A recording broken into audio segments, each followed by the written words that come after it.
Welcome to Topics of Interest for Guardian Ad Litems and Parenting Coordinators.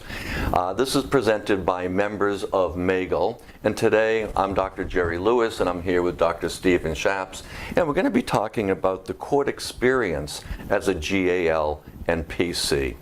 So Steve, maybe you can start by telling people a little bit about what to expect. You've done a lot of this, so what should people expect when they show up in court? In court, there are a certain set of rules and procedures in the way the court works.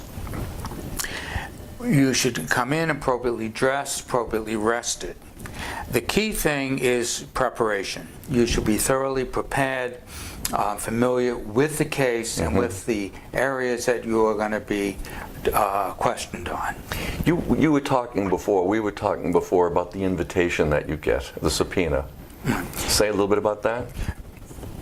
As a professional, as either a guardian ad litem, a parenting coordinator, you do not come to the court uninvited. You don't wander in because someone said, hey, could you come by and testify? Yeah. You need a formal invitation, and that formal invitation is a subpoena. Okay. That is issued by one attorney or the other.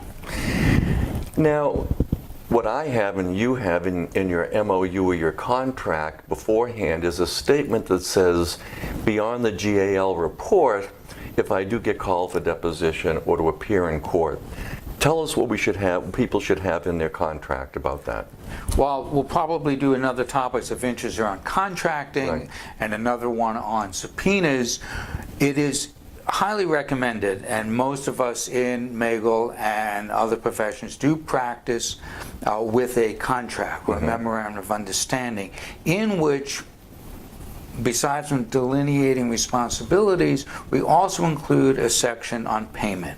How do you get paid, what the fees are, and when that payment is due.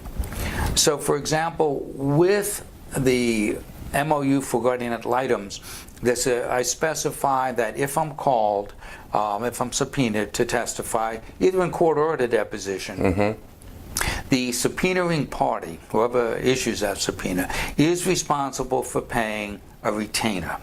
And I specify how long in advance that retainer must be received, generally a week, what that retainer is, how much it's going to cost, and what I will be charging for. And that's typically preparation time, all time in court, and all travel time, and the miscellaneous expenses such as parking and so forth. We're going to, as you said, we're going to cover this in another topic of interest, the contract, because it's important to have one and it spells it out. So you get to court, you're sworn in, and then what? The first thing that they're going to ask you is about your credentials. The process is called voir dire, and I think most of us are familiar with that term. The earlier you are in your practice, the more intensive that questioning is going to be. They can want to know where you went to school, when you graduated, what you studied, courses, workshops that you've attended to, CEUs, and depending on how the other side feels, they may try to undermine you and say you're not qualified to testify. In guardian ad litem work, the court has appointed you, and the court most likely will jump in and say, I appointed this individual, this person is qualified to do the job, I appointed them too.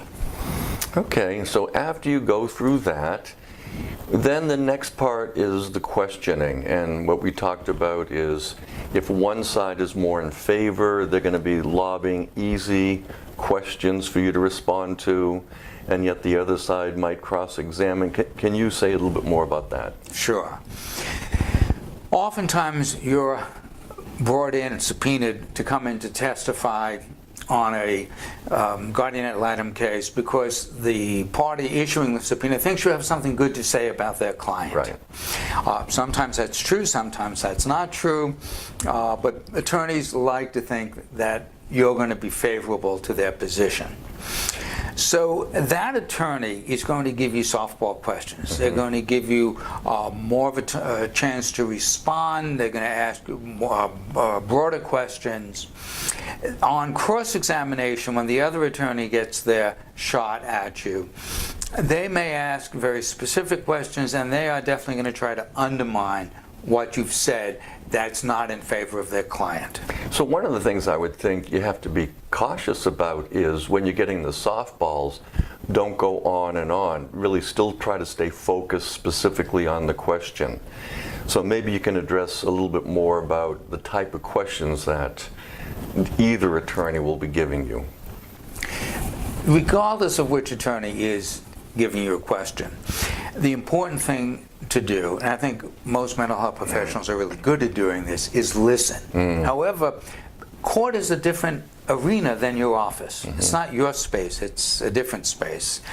And it's very normal to be anxious, and even I'm anxious when I go into court, and that's okay, as it serves to keep you alert and on your toes.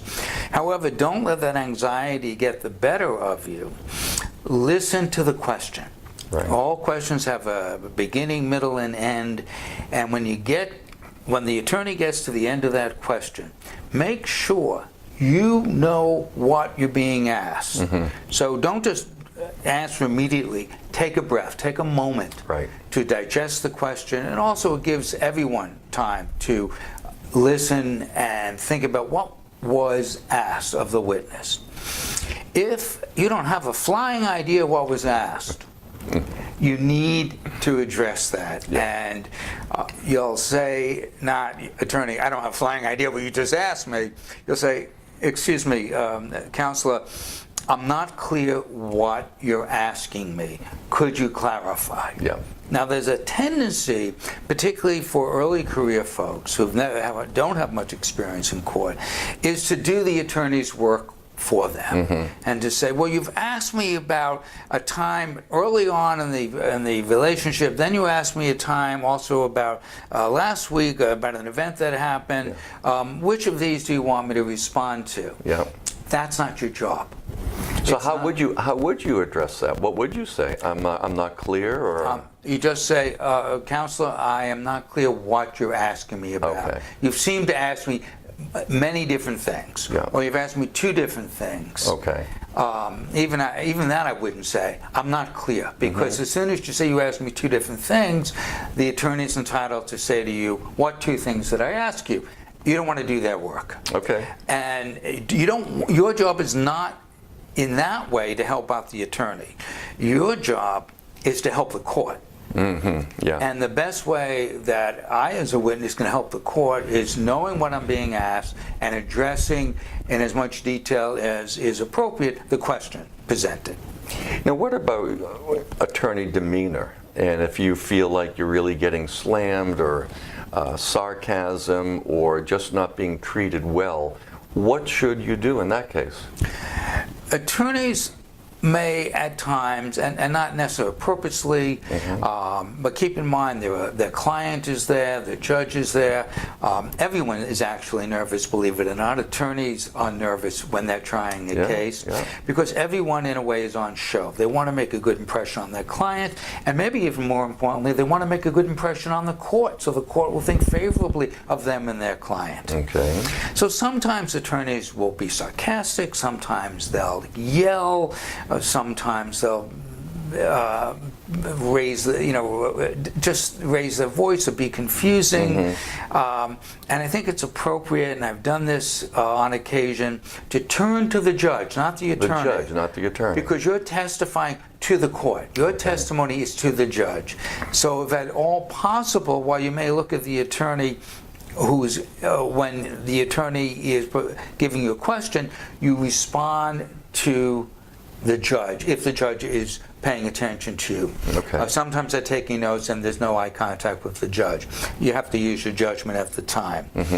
Regardless, you do have to ask the judge this, to say, Your Honor, could you ask the attorney not to yell at me? Could you ask the attorney not to be sarcastic? And so on. That's perfectly fine. And what that does is that it puts the attorney on guard, because now they've been embarrassed and they don't want to be embarrassed. Now, what about at a deposition when there's no judge? At a deposition, what I like to do when there's the only record is going to be the written record, the transcription, is to ask to go off the record. Okay. Have the stop the tape, stop taking notes, and then address the attorney directly and say, excuse me, would you mind not yelling and just speaking in a normal voice? Okay. I wouldn't even use it with lighten up. Just, would you mind not yelling at me? I really appreciate that. That saves the attorney some embarrassment. It's modeling for the attorney. And keep in mind that regardless of what goes on in a deposition or a trial, everybody has a job to do. And you got to go back and do your job. So in closing this out, are there 2 or 3 mistakes that you want to make sure you avoid? How's that for a reverse question? If that was on the stand, I would say to you, could you be more specific? That's a very, very broad question. Okay. And very difficult to answer if you're on the stand. It's a great example of if you're given something like that, how are we going to respond to that? So you said, are there general, now let's play with this. All right, okay. Are there general questions, are there mistakes that you want to avoid making? Okay. So if you're an attorney, I say, can you be more specific? All right. But let me answer this because this is a Go for it. discussion about being in court, is that you want to, first of all, as I said a little bit, answer a specific question. You don't have a specific question, ask for it. Okay. If you've got 2 questions, say, Counselor, you've asked me 2 questions. Which one would you like me to answer? Without repeating the question, make them do the work. You want to be specific in your response. Use words like, the client is 38 years old, rather than, I think the client's 38 years old. Right. That's an obvious difference there, and it goes to your credibility. What do you mean you think? Well, I think, Your Honor, or Counselor, the children belong with Mom. What, you think the children belong with Mom? Okay. So you want to use very neutral but specific directive. Such as, it's my opinion that the children belong with Mom. Is that appropriate? And that would be appropriate, in my opinion. Okay. And that way you own what you're saying, and you also establish that as an opinion. Another mistake that people make is that they go on and on and on. Yeah. And that could be because they want to show their knowledge, they want to help the client they're in favor with. You think you're helping. And the more you say, the less you're helping, and the more questions and the deeper the hole you may dig for yourself. Especially during the cross-examination, when the attorney who's not so enamored of you starts asking questions. Exactly. Yeah. My favorite question is yes, no, or I can't answer that question in the manner you've presented it. That's your favorite answer, yes, no, or I can't answer your question in the way it was presented. Correct. So that if you say with yes and no questions that have yes and no answers, sometimes a factual answer, you give the factual answer. The only time that you're going to expound and expand your answer is if you're asked for your opinion, or what is your opinion based upon? Right. Yeah. At that point, for example, you've opined that the children have a stronger relationship with one parent than the other parent. And they say, Doctor, what is that based upon? Then you have to give the facts. And then you go through it and you say that's based upon my interviews with the children, my observations of the children with the parent, both in my office and in their home, based upon collateral reports who have observed the children, the parents, and so forth. All right. I think we've covered a lot of material in a very short amount of time. Thank you very much for listening to this, and Dr. Shapse, Steve, thank you very much as well. It's been my pleasure, and let's not forget to, if anyone has comments about this presentation, to contact either Gerry Lewis or myself. Our information can be found on the MAGEL website in the directory. Great, thank you. Thank you.